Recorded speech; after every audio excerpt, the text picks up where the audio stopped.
Pasado alas 7 ng umaga, kumustahin natin ang lagay ng daloy ng trapiko sa Mindanao Avenue sa Quezon City.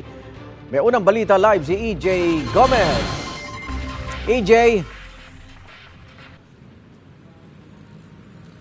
Igan, ilang bahagi ng Mindanao Avenue dito sa Quezon City ang sarado ngayon para sa pagpapagawa ng Tandang Sora Station ng Metro Manila Subway Project na tatagal hanggang sa taong 2028. Araw-araw ang pagbiyahe ni Edwin mula Novaliches, Quezon City patungo sa kanyang trabaho sa Katipunan Avenue. 7:30 raw ng umaga ang kanyang pasok, kaya para makaiwas sa traffic at hindi malate sa trabaho, alas 4 pa lang ng madaling araw umaalis na siya sa bahay. Pero pag uwian, doon ako nakakaranas ng traffic, so very, talagang mahirap. Lalo na't ngayon may construction. Kapag kasi hapon, rush hour na siya, so mga 1.5 hours. Yun yung traffic, yung biyahe. Maagang pagbiyahe rin daw ang diskarte ni Erwin para di malate sa 6:30 AM niyang pasok sa trabaho. Pahirapan daw kasi ang pag-commute tuwing rush hour. Kaya naman inaabangan daw niya ang pagtatapos ng ginagawang Metro Manila Subway Project. Malapit lang po bahay ko dito. So kung mabobo po to, mas malapit na po sa akin yung mas better na transportation. Siguro po yung mga 1 hour na biyahe magiging 45 or 30 minutes na lang. Ilan lang sina Edwin at Erwin sa mga commuter na arawang tinatahak ang Mindanao Avenue.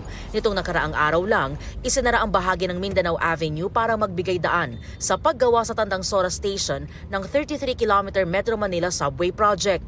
Para maiayos ang daloy ng trapiko, may mga ginawang diversion roads ang Department of Transportation sa maapektuhang southbound lane at northbound lane ng isinarang lugar.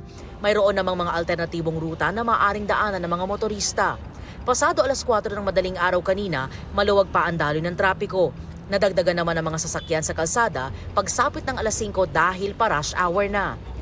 Ayon sa Transportation Department, nasa 20% na sa ngayon ang konstruksyon ng subway project na inaasahang magiging fully operational sa taong 2029. Actually, nabalitahan ko na yun na 2029 pa matatapos. Pero siguro konting tiis lang. Later on, pag natapos yan, baka maging okay na rin. Giginhawa naman. Siguro po sa ngayon magtitiis lang muna and support lang po siguro sa government. Kung maghihintay pa ng mas matagal, okay lang rin naman kasi may ibang way rin naman para makapagbiyahe.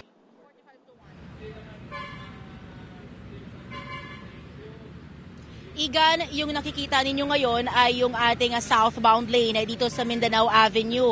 Yan ay pagka diniretso mo patungo ng Quezon Avenue.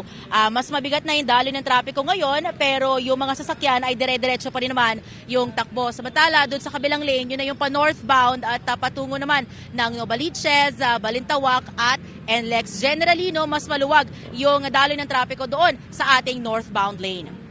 At yan ang unang balita mula rito sa Quezon City. EJ Gomez para sa GMA Integrated News.